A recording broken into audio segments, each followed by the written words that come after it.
Welcome back to Combat Mission Battle for Normandy for the third mission of the Road to Montebourg campaign. This takes place at the same time as the last mission, so right now Fox Company is attacking Turqueville off the western edge of the map. We know they're going to succeed because we just played it in the last mission, while we go back to lead Easy Company against the farm complex at Grande Hameau. Quick note as far as pronunciations go, I'm going for a descriptivist approach here, which is a kind of linguistics theory cop-out. I'm unlikely to actually pronounce any of these French names correctly, but practically speaking that doesn't really matter as long as you guys can understand what I mean. So Easy Company is the force that we had in the first mission back on Utah Beach, and because this is a campaign, it has retained the casualties that it took there. The 9 pixel truppen who were incapacitated, either killed or wounded, attacking WN3 aren't here. This is one of the features that makes the campaign so interesting. Your losses stack up over time and they could potentially start being a problem. Easy Company still has 159 men ready to go though, and the briefing reckons that the enemy force holding Le Grand Hameau is a reinforced platoon. This means that I have a serious numerical advantage to work with. It does look like Fox Company has got the bulk of the support though. The only backup I have here is the battalion's 3rd Pioneer Squad, which neatly explains why it wasn't with the rest of the Pioneer platoon at Turqueville. In theory, I can call on the 105mm howitzer battery, but I used all the ammunition up at the end of the last mission, so there's no point. It would have been nice to know in the last mission that operations were going to carry on all morning and that the artillery support was going to be available throughout with a finite supply of ammunition, but it shouldn't matter too much in this one. The map is pretty small. I have these 4 long thin fields to advance across before I get to Le Grand Hameau itself, which is broadly made up of these 2 compounds in the front, then some less enclosed farm buildings across the road where the actual objective is. The mission is to occupy that objective area, destroy the enemy and keep my own casualties below 10%, and my immediate thought here is to hit the flanks. I don't want to get stuck clearing those compounds unless I have to. My advantage is in numbers and longer range firepower, so getting into a close quarters fight in restricted terrain where I can't bring my superior manpower to bear isn't the best way to go about this. By flanking left or right, I can not only avoid getting tangled up in there, but I can set up to dominate the road. It might not look like it, but this road is a serious obstacle. It's a long stretch of very dangerous open ground that the enemy and the compounds will have to cross when they want to fall back. So by flanking the strong point in the centre here, I can cut it off and deal with the defenders more easily. Getting around will also allow me to clear the actual objective along the short axis. Just like back at Turqueville, there's a little blasting to do to get into the enemy backline, but once I'm in, my pixel truppen should have an easier time because they'll have to deal with fewer enemy positions at once. So we've got our plan here, and it should look pretty familiar by now. I've got my 60mm mortars and my machine guns set up along the hedgerows in the centre of my deployment zone, where they can fire on the enemy barrage line just across the field. They've got a clear path along my back line here, where they can move along the barrage and set up to cover the other fields if I need them to. Then I have 1 platoon going left, 1 platoon going right, and 1 platoon hanging back in the centre ready for me to commit as the situation develops. The Pioneer Squad splits down into 2 teams, one with 2 demo charges and one with 4. The 2 charge group will follow the left-hand platoon, and the 4 charge group will follow the right-hand platoon because it potentially has more barrage to blast through. Simple stuff. The first couple of turns are pretty quiet, which bothers me. I've only got 40 minutes for this, and while it's a small map and I'll find the enemy eventually, I'd rather not stumble into them, so my pixel truppen are going to try and provoke them into revealing themselves. The technical term for this is reconnaissance by fire. The less technical term is shooting the crap out of everywhere the enemy might be hiding in the hope that he gets spooked into shooting back. And it works. There's a German AT gun tucked into the edge of the barrage in the centre, a 75mm PaK 40, which reveals its position by taking a pot shot at one of my MG teams. AT guns are essentially tank guns without the rest of the tank. They have some anti-infantry capacity in the form of high explosive shells, and when the PaK's second shot connects, it knocks out my machine gun team. But it lacks the other 2 parts of the armour triangle that makes tanks super useful. It's got the firepower, but it doesn't have the mobility, and it doesn't have the protection. The PaK is quickly suppressed by machine gun fire and then plastered with 60mm mortar bombs. On the left, the only place where resistance is likely is right at the back across the main road, and it only takes a team of GIs walking forward through the wheat to attract the attention of an MG42 team. These pixel truppen aren't making themselves obvious targets by accident. Just like in the centre, I'm trying to goad the enemy into opening up and revealing their position. It's less dangerous than it looks too. Doing this now means that the range is still fairly long, and when the GIs go prone, they're hidden by the wheat. This is much better than getting surprised by the enemy at closer range out in the open, where all that MG42 fire will be much more effective. And again, now that the enemy has been spotted, I can suppress his position with small arms fire, pinning him in place while I bring one of the 60mm mortars over to seal the deal.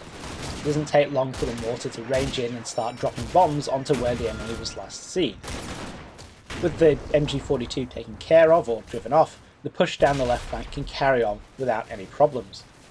Over on the right, my pixel truppen have moved up to the first field boundary in their way. It's low bocage with plenty of gaps, so I don't have to blast my way through and my forces have a good view over the right flank. They spot something in the corner of the field up ahead, but they can't quite resolve it into an enemy unit.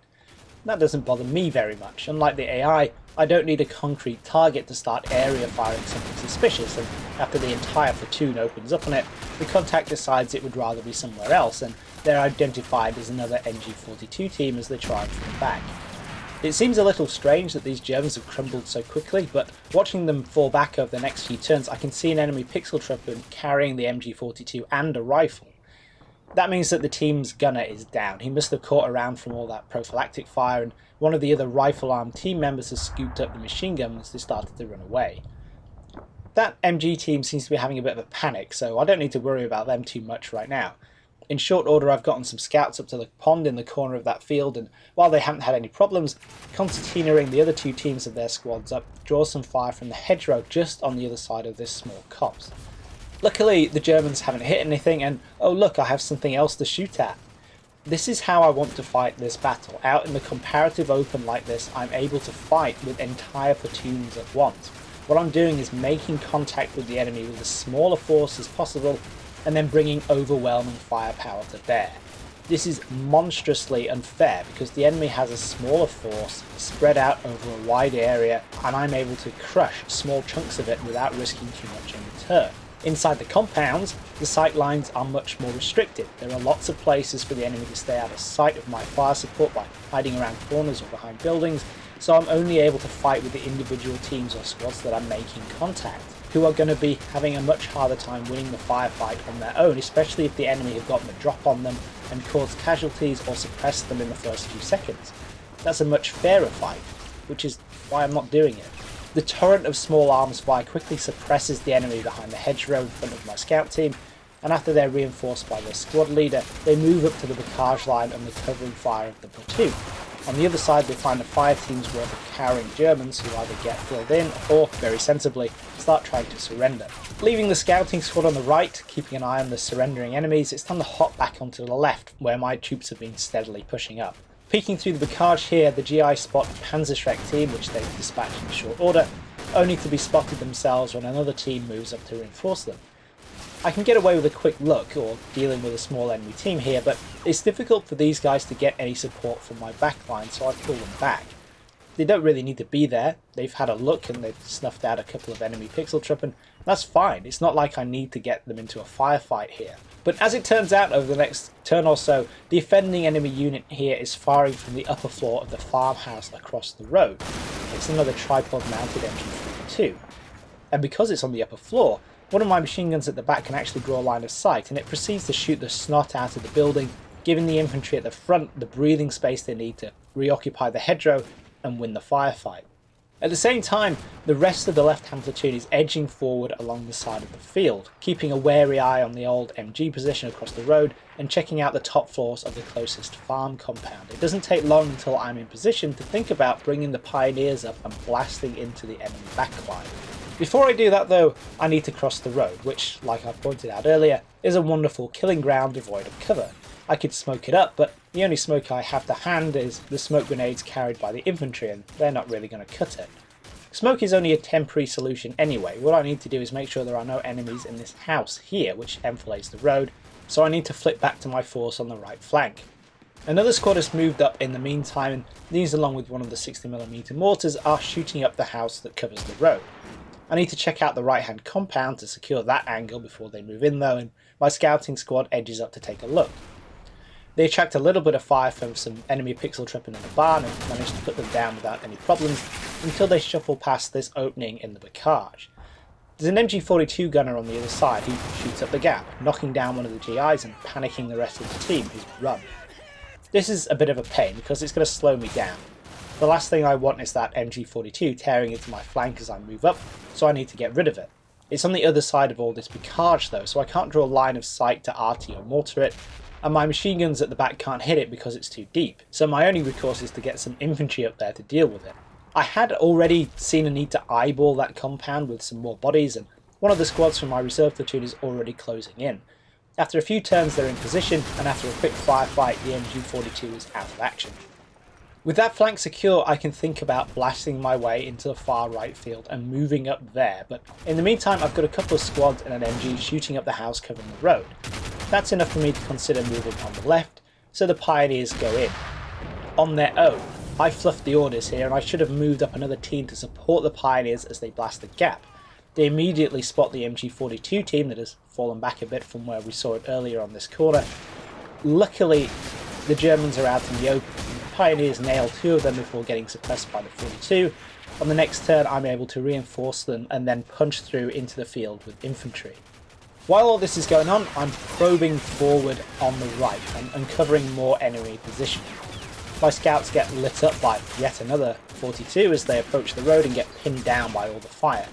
This is exactly why I've been avoiding these kind of situations. The enemy immediately gets fire superiority, my pixel tripping are pinned down, and I don't quite have anyone on hand to support them.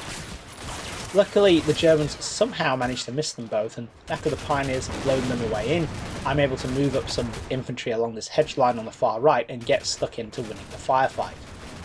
One of the GIs in the backup squad gets hit and goes down, but the rest of them are able to pour on enough fire to drown out the enemy and win the firefight. The pinned down scouts quickly get themselves out of trouble. The enemy also try to get themselves out of trouble, but unlike my pixel shuppen, they don't have anywhere safe to run to. I've taken a bit of a calculated risk and pushed a squad through the right hand compound to occupy the buildings next to the road. Luckily there weren't any enemies there, and this pays off pretty quickly when an enemy team in the house next door gets spooked and tries to fall back, finding themselves under the guns of a dozen GIs at close range and getting shot to pieces.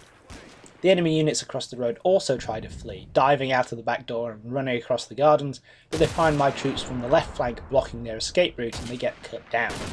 That's enough to kick the enemy over the tipping point and they surrender. That makes it an automatic total victory for me, but I've inflicted heavy casualties on the enemy, who suffered 20 dead, 19 wounded and 2 missing, leaving 8 still on the field. So they're out of the fight, and with only 2 wounded in the entire battle, Easy Company is very much still in the game. I do really have to point out that I was very lucky on several occasions here, not only with poor shootings from the enemy, but also because I somehow managed to get some men through this minefield on the left flank without setting anything off. Sometimes luck is a natural byproduct of good planning and solid basics. Then again, sometimes it's just luck. That said, this was another exercise in basic infantry tactics. So far this campaign seems really good at making me practice the basics of combat mission, which is no bad thing. In the next campaign mission we're going back to Fox Company, who have another farm complex to clear. It's a slightly more open map, and according to the briefing there may be enemy armour in the area, so that should be fun. So there's that one to look forward to, guys. Hope you all enjoyed it, and I'll catch you in the next one.